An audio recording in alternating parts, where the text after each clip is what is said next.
Hello everyone, আসসালামু আলাইকুম and welcome back to my YouTube channel. আশা করি সবাই ভালো আছেন। তো আজকে হচ্ছে পবিত্র Eid-ul Adha and as you guys all know যে আমি এখন বাংলাদেশে আছি। And আজকের ভিডিওটা হচ্ছে আমার ঈদ বাংলাদেশে ফ্যামিলির সাথে ঈদুল আজহা নিয়ে। তো এখন বাজতেছে সকাল 5:35 এর মতো। আমাদের এখানে নামাজ হলো সকাল 8টায়। তো এখন নামাজের আগে কিছু টুকিটাকি কাজ আছে, যেমন আমি বাইকটা ওয়াশ করব, তারপর যেহেতু ঈদুল আজহা গরুটাকে একটু গোসল করাবো। তো সবকিছু করে নামাজ যাব। তো দেখতে থাকেন যে নামাজ যাওয়ার আগে আমি কি কি করি। তো এই যে আমার বাইক, তো বাইকটা বের করে ওয়াশ করব আর গরুটাকে গোসল করাবো। তো চলেন বাইকটাকে ওয়াশ করি। তো এখানে আমরা গরুকে গোসল করাইতেছি।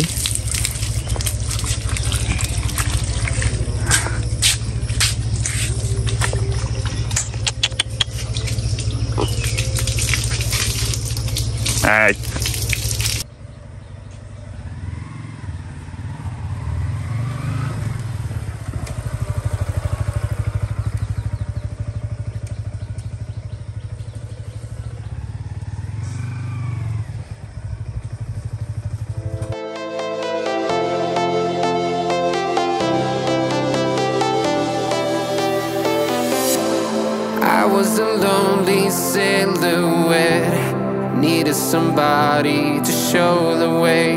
Yeah, I was a heartbeat with... তোমার বাইক ওয়াশ করা কমপ্লিট, আর এইদিকে যে আমাদের মাছের ছোট পন্ডটা সেটাও ক্লিন করতেছে সবাই মিলে। তো এখন বাজতেছে সকাল 6:25 এর মতো। আমাদের এখানে নামাজ হচ্ছে সকাল 8টায়। তো এখন গোসল করে রেডি হয়ে চলে যাবো। 7টার মধ্যে ইনশাল্লাহ মসজিদে থাকার ইচ্ছা আছে। তো দেখা হচ্ছে আবার ফ্রেশ হয়ে রেডি হয়ে। তো এখন বাজতেছে অলমোস্ট 7টা। এখন আমরা যাচ্ছি এখন ঈদগাতে। তো আমরা বাইকে করে যাব। আব্বু রেডি, আব্বু একেবারে ছবি তোলার মতো দাঁড়ায়, কই যান আব্বু আসেন।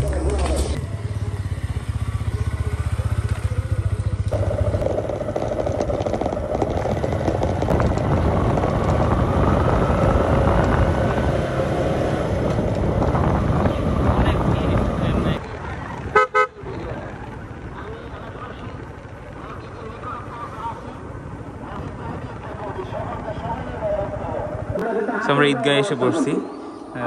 বৃষ্টির কারণে আমাদের এদিকে যাতে বৃষ্টিতে প্রবলেম না হয়, জন্য প্রত্যেক মসজিদে জামাতের আয়োজন করছে। এই জন্য আর কি আমরা মসজিদে এবার নামাজ পড়বো। আমরা একটু আগে আসছি, এখনো মানুষ আসে নাই, আস্তে আস্তে আসতেছে। তারপরে আল্লাহ আমাদের বিভিন্ন ইউটিউবে, ইন্টারনেটে, টিভিতে ঘোষণা দিয়েছে যে লাল সেক হলো দুপুরের পরে বৃষ্টি হতে পারে। তো নামাজ পড়ে বাসায় এসে পড়ছি। তো এখন আমরা গরু কুরবানি করব। তো আমি আমার গেট আপটা চেঞ্জ করে আসি। তো আমি আউটফিট চেঞ্জ করে এসে পড়ছি। এটা হচ্ছে আমার আজকের আউটফিট, একদিনের কষাই। আর এইদিকে সামনে আমাদের গরু ছোলা চলতেছে। এরপরে এটা আমার কাজ না, আমার কাজ হলো মাংস কাটা, হাড় কাটা। তো ওইটা করবো। তো দেখা হচ্ছে একটু পরে।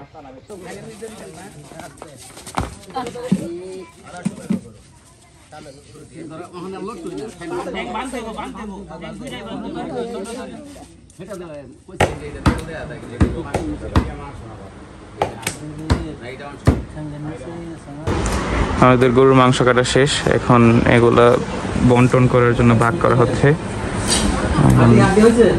যারা কাজ করছে আমাদের সাথে আর কিছু ভাড়াটিয়া, তাদের সবাইকে আমরা মাংস বিতরণ করে দিব আর কি এখান থেকে।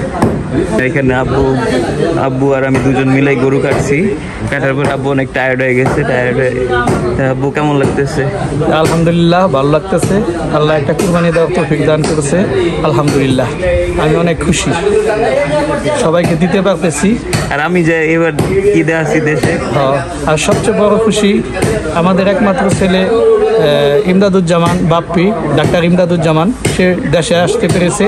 এই জন্য আমি সবচেয়ে বেশি খুশি, আল্লাহর দরবারে শুকরিয়া আদায় করি। আমি ছেলে মেয়েকে নিয়ে, মা আছে, মাকে নিয়ে আমরা সপরিবার একসাথে ঈদ করতে পারতেছি। এটা আল্লাহ তাআলার তরফ থেকে একটা নিয়ামত, আমি শুকরিয়া আদায় করতেছি, আলহামদুলিল্লাহ। এখন আমরা এইখানে মাংসগুলো বিতরণ করে দিব, পরে আবার দেখা হচ্ছে। One eternity later. তো ওয়েলকাম ব্যাক।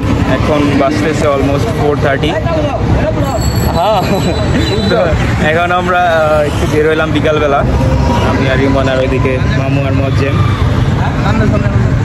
তো এখন আমরা দেখি আমাদের এলাকার আশেপাশে দিয়ে ঘুরবো। তো No sound till you came around. Yeah, you showed me colors, light in the darkness. You were the only thing I needed. Then we got older, but we stayed the same. Swear that we never lost the flame. Nostalgia, you're an echo in my head.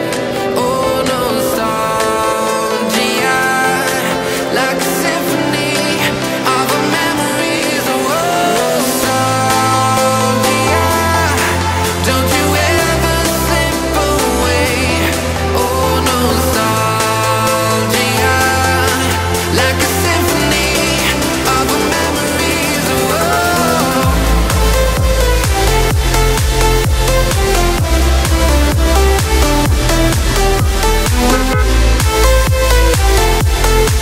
like a symphony of our memories. Oh, what if the years turn into gold? The longer we live, yeah, the more we grow. We could be 100 miles apart, but it's never far. Yeah, you show me colors, light in the darkness. You were the only thing I needed. Then we got older, but we stayed the same. Swear that we never lost the flame. No, nostalgia, you're an echo in my head. Oh, nostalgia, like a symphony of our memories. Oh, আমরা আসছিলাম গাজীপুরে একটা গজারি বনের ভিতরে রাস্তা করছে নতুন। এই রাস্তাতে খুবই নিরিবিলি আর গ্রিনারি পুরাই।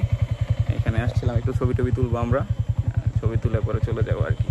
তো এটা হচ্ছে আমাদের এই বনখড়িয়া বলে, একদম এরকম রোড প্রায় 5 থেকে 6 কিলোমিটারের মতো লম্বা। And আবার বৃষ্টি আসতেছে দেখে মনে হইতেছে, তো আমরা চলে যাবো এখন। তো চলো মামু, চলে যাই। তো আমরা আমাদের নেক্সট স্পটে আসছি। এটা হচ্ছে আমাদের কারখানা বাজার, গাজীপুরের জন্য একটা হটস্পট। ঈদের মধ্যে পুরা ভিড় হয়ে যায়, এখানেও সেই রকমের ভিড়। এখানেও বেশিক্ষণ থাকবো না, আবার অন্য একটা কোথাও যাইতে পারি।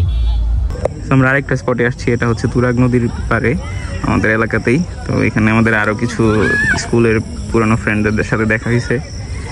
এখানে বসে চিল করবো একটু, দেন দেখি আবার কোথায় যাওয়া যায়।